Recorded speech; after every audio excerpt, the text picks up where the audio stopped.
साथियों, welcome to my YouTube channel जी के वाला। प्यारे साथियों, इस चैनल में आपका स्वागत है। साथियों, जितने भी साथी मेरे क्लास 10th में हैं और 2026 में वो बोर्ड एग्जाम देंगे, उनके लिए बहुत ही बेहतरीन जो है प्रश्न लेकर आया गया है, जो कि एमसीक्यू होगा, ठीक है। और ये पीवाईक्यू के आधार पे होगा, यानी कि पिछले वर्ष में आया हुआ प्रश्न है। प्यारे साथियों, तो फटाफट इस वीडियो को ज़्यादा से ज़्यादा शेयर करिए अपने मित्रों तक। और थंबनेल में आप देख लिए हैं कि कक्षा 10 के लिए पूरे बुक से उठाया गया प्रश्न है, ठीक है। गद और पद मिला करके, व्याकरण से शायद कम हो, एक आध दो प्रश्न हो, लेकिन गद और पद से बहुत ही भर भर के प्रश्न इस वीडियो में देखने को मिलेंगे आपको। तो और ऐसे प्रश्न होंगे जो कि पेपर में डायरेक्ट लड़ेंगे, ठीक है, यानी कि आपके पेपर में डायरेक्ट उठ करके आएंगे, ठीक है। ऐसे ऐसे प्रश्न इसमें लाया गया है प्यारे साथियों। तो आपका 20 एमसीक्यू होने वाला है पीवाईक्यू के आधार पे। तो चलिए प्यारे साथियों, हम लोग क्लास को अटेंड करते हैं। और क्लास कराने से पहले मैं बता दूं, यदि आप मेरे चैनल को सब्सक्राइब नहीं किए तो चैनल को सब्सक्राइब कर लें और वीडियो को लाइक करें, ज़्यादा से ज़्यादा शेयर करिए आप लोग। चलिए इस प्रश्न को हम लोग देखते हैं। और आपका जो पहला प्रश्न है, दिया साखी किस काव्य रूप में संबंधित है। साखी किस काव्य रूप से संबंधित है प्यारे साथियों। तो ये जो है दोहा है। क्या है? ये दोहा है, ठीक है। साखी किस काव्य रूप से संबंधित है? ये जो है दोहा है। सूरदास किस भाषा के कवि थे? सूरदास किस भाषा के कवि थे साथियों? तो सूरदास जो थे ब्रज भाषा के थे। किस भाषा के? ब्रज भाषा के। और इसी प्रकार है उत्कर्ष और पतन। उत्कर्ष और पतन पाठ के लेखक कौन है? उत्कर्ष और पतन पाठ के लेखक कौन है? तो ये हजारी प्रसाद हैं। उत्कर्ष और पतन के पतन पाठक के लेखक, ठीक है। उत्कर्ष और पतन पाठक के लेखक जो है हजारी प्रसाद हैं।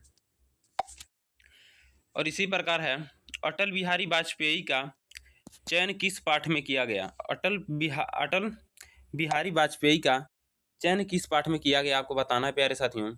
तो यह जो है भाषण में किया गया। किसमें? भाषण में किया गया। अटल बिहारी वाजपेयी का चयन किस पाठ में किया गया? तो यह जो है भाषण में किया गया। और इसी प्रकार नेक्स्ट प्रश्न है पांचवा है पद किस कवि की रचना है? पद किस कवि की रचना है? यहाँ पे आप लोग देख पा रहे होंगे पद किस कवि की रचना है। तो ये जो है सूरदास की है। किसकी है? सूरदास की है। नेक्स्ट है मानवी अरुणा की दिव्य चमन किससे संबंधित है? मानवी दव्या की चमन किससे संबंधित है? यह जो है युद्ध हो जाएगा करेक्ट आंसर। प्यारे साथियों, जो सातवां प्रश्न आप देख पा रहे होंगे, सातवां बहुत ही बेहतरीन प्रश्न है, इंपॉर्टेंट प्रश्न है, ठीक है। दिया है कृतिका भाग 2 में कुल कितनी कहानियां हैं? कृतिका भाग 2 में कुल कितनी कहानियां आपको बताना है? 2, 3, 4 और 5। तो आपका जो राइट आंसर होगा साथियों 3 जो होगा करेक्ट आंसर होगा।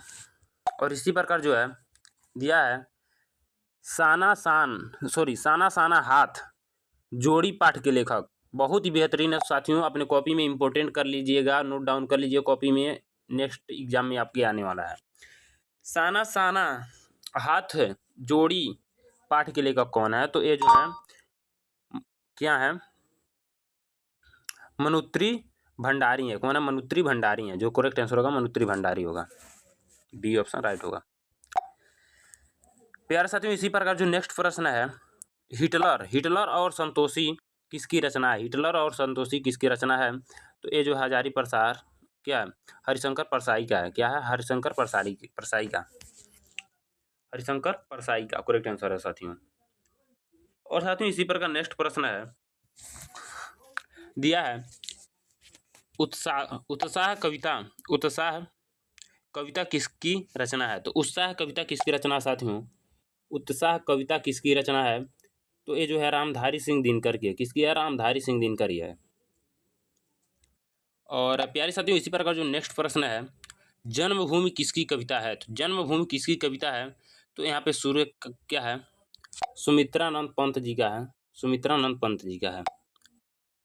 यहाँ पे आया आपका बहुत ही बेहतरीन प्रश्न, तंतारा वामीरो कथा किस लोक कथक पर आधारित है? तंतारा अमीरो कथा किस लोक कथा पर आधारित है? प्यारे साथियों को बताना है। तो ये जो आंसर होगा नागालैंड होगा। क्या होगा? नागालैंड होगा। और इसी प्रकार 13 प्रश्न है आपका सपनों के से दिन पाठ के लेखक। सपनों के से दिन पाठ के लेखक कौन है? तो आपका जो राइट आंसर होगा साथियों बी होगा, अज्ञेय जी होंगे। ठीक है, अज्ञेय जी होंगे। हटो क्या है? हटो के मतावाली किसकी कविता है? ठीक है, तो आपको राइट आंसर बताना है। इसका जो राइट आंसर होगा साथियों, इसका जो राइट आंसर होगा प्यारे साथियों निराला होगा। क्या होगा? इसका जो राइट आंसर होगा सूर्यकांत त्रिपाठी निराला होगा। और साथियों आपका लास्ट प्रश्न 15 प्रश्न आया दिया है, पत्र लेखन। पत्र लेखन किस खंड में आता है? तो प्यारे साथियों पत्र लेखन किस खंड में आता है? तो लेखक क्या है? लेखन कौशल, लेखन कौशल में आता है। ठीक है, तो प्यारे साथियों आपका 15 प्रश्न कंप्लीट हुआ और आज के लिए बस इतना ही। ठीक है, हालांकि मैं 20 प्रश्न कराने वाला था बट पीडीएफ किसी कारणवश नहीं बन पाया। इस वजह से आपका 15 प्रश्न जो है आपके सामने करा चुका हूँ। और आपका 15 प्रश्न में से क्या स्कोर बना फटाफट कमेंट बॉक्स में ज़रूर बता दीजिए। और प्यारे साथियों जितने भी मेरे साथी इस क्लास से जुड़े हुए हैं वो तो बहुत ही बेहतरीन है, और जो नहीं जुड़े हैं फटाफट उनके पास शेयर करिए ताकि वो हमारी क्लास से जुड़ पाएँ और तैयारी बेहतरीन करें। ठीक है, तो प्यारे साथियों मिलते हैं नेक्स्ट वीडियो में, तब तक के लिए जय हिंद, वंदे मातरम।